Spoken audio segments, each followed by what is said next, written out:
Ngayong araw, mas napatunayan ko kung gaano kamahala ni Ariel ang kanyang daddy Kevin. Grabe ang iniiyak ng anak namin noong makita niyang nasa ospital ang kanyang daddy. Si daddy Kevin na araw-araw ay nag-aalaga sa kanya at nagpaparamdam ng pagmamahal.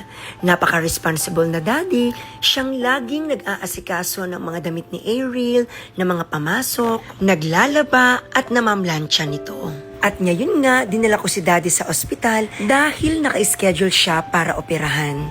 Oh, kinakabahan ka agad. Suswiruhan lang. Baka first time ko nga ni. Pwede po sa ugat na nagbabantay.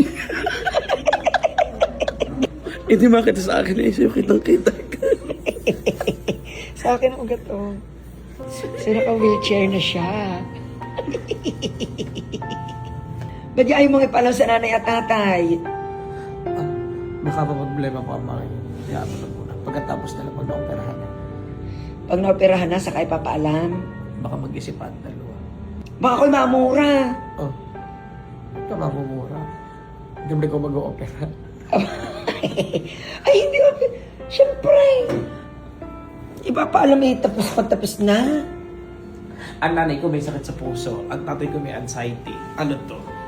Tabi-tabi na kami dito tatlo. Lalaksa mo loob mo. Kasama ko si God. Yan. Hoy, Oh, bakit kinakabahan? ikaw kaya dito. Malapit na. Ilang minuto na lang, operahan ka na. Thank you ha sa countdown. At sumapit na nga ang oras na inuoperahan na si Daddy. Sa puntong ito ay magkahalong kaba at takot ang aking nararamdaman. At wala akong ibang magawa kundi ang manalangin. Hindi alam ng pamilya ni Daddy Kevin na siya ay ooperahan ng oras na ito. Ako lang ang kasama niya kaya puno ng takot ang dibdib ko. Nanay! Alam niyo kung bakit hindi kami nauwi? Ay kayo'y mag-ready. Ay huwag kayo mabibiglang ha. Ako'y buntis. Ano? Nasa ospital ako, tatay. Nanay, nagpapacheck up ako. Buntis ako. Ilan? Hindi po. Nanay, wag po kayong okay lang, kakalma kayo. Si Kevin po kasi ay, may naramdaman. Siya ay may bato sa abdo. Ay ayaw ipasabi sa inyo na siya magpapa-opera. Pero po okay na siya, naoperahan na po ngayon, okay na. Nandito po sa kay Sasay. Ay, kaya ngayon po, kayo'y mag-ready at dalawin niyo po din okay na po si Kevin, tapos na po ang operation. Wow. Ay, pumarmi na kayo. Wow. Liligo lang. Garni po, siya po'y groggy pa dahil po ng anesthesia. 2 oras pa po siya sa baba. So, mga 1 oras na lang po. Nagpapabili na po ako ng lugaw. Dahil lugaw daw po, ang soft daw dapat ang kainin. Ano po? May. Ano na po ang nakuha? Yeah. Ay, ayaw pong ipasabi sa inyo. Sabi ko ngayon, Naiyak na ako dun sa may manggahan at yung sabi, bakit kaya naman nag-aaway pa ang dalawang Bakit kinakamusta ng mga staff ng Sir Kevin? Oo. Nag-away ka mag-asawa? nanay, pagdating daw dito, groggy pa daw siya. Yun. Noong sandaling dinala na si Daddy dito sa kwarto, ay mas naramdaman ko ang hirap na pinagdaanan niya habang siya ay sumailalim sa operasyon. Sa puntong ito ay hindi pa siya makakilos dahil nananalaytay pa sa kanyang katawan ang anesthesia. Habang inaalagaan ko siya sa puntong ito, ay tumatakbo sa isip ko na papaano kaya kaming dalawa kapag tumanda na kami. Habang pinagmamasdan ko siya, naramdaman ko ang pain dahil nakikita ko sa kanyang mga mata ang mga luha na nagpapakita ng sakit na kanyang pinagdaanan sa operasyon. Sa loob at nakaraos na. Nakaraos na ng operasyon. magaling na. Ramdam ko din ang pag-aalala ng nanay at tatay dahil sa kalagayan ni Kevin. Nakaraos na, salamat sa Diyos. Namutawi sa aking isipan na dapat alagaan ang kalusugan dahil mas magiging mahirap ang sitwasyon kung kailangan pang operahan.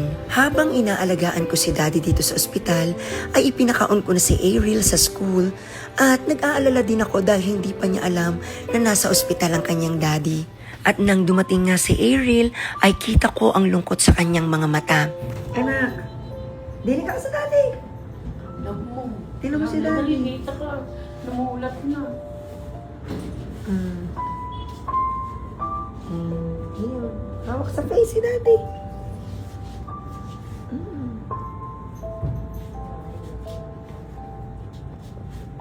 Inoperahan si Daddy. Alam mo? Hindi mo alam?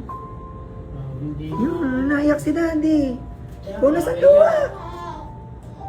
Yan, naiyak. Noong maramdaman ni Daddy Kevin na katabi na niya ang aming anak, ay napansin ko na lumuha ang kanyang mga mata.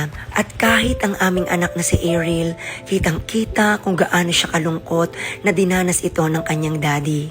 Ito ay magkahalong emosyon ng kalungkutan at pagkagulat dahil hindi niya alam na nasa ospital ang kanyang daddy. Hindi mo alam na ospital si Daddy? Itong reaksyon ng aming anak na si Ariel ay refleksyon kung gaano niya kamahala ang kanyang daddy Kevin na laging nag-aalaga sa kanya. Ayaw ni Daddy na nalulungkot ang aming anak.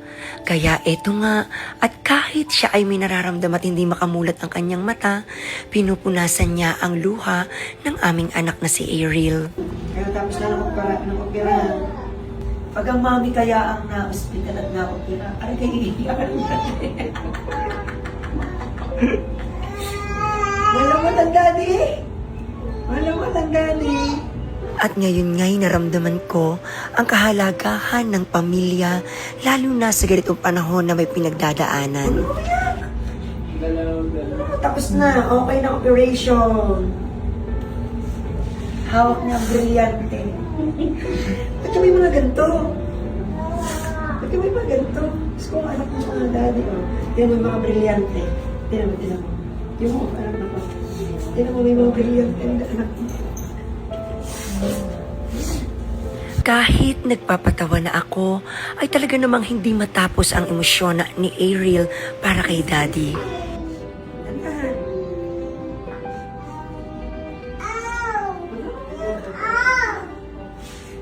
Hindi na natiis ng nanay na kuhanin si Ariel para yakapin at aluin ito sa kanyang nararamdaman.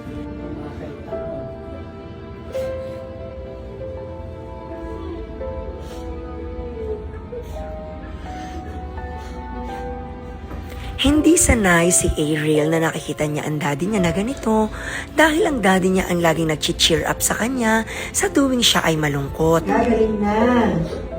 Gagaling ang daddy. Noong magising na si daddy, ay pinauwi na niya ang mga nanay at tatay at ang aming anak dahil ayaw niya na nag-aalala ang mga ito sa kanya. Kaya naman, ako ang naiwan para siya ay alagaan sa dinami-dami namin ng trabaho at pagod. Dito pa kami sa ospital nakapagpahinga. Pero bagamat ganon, napakabuti pa rin ng Panginoon dahil ligtas si Daddy sa kanyang operasyon.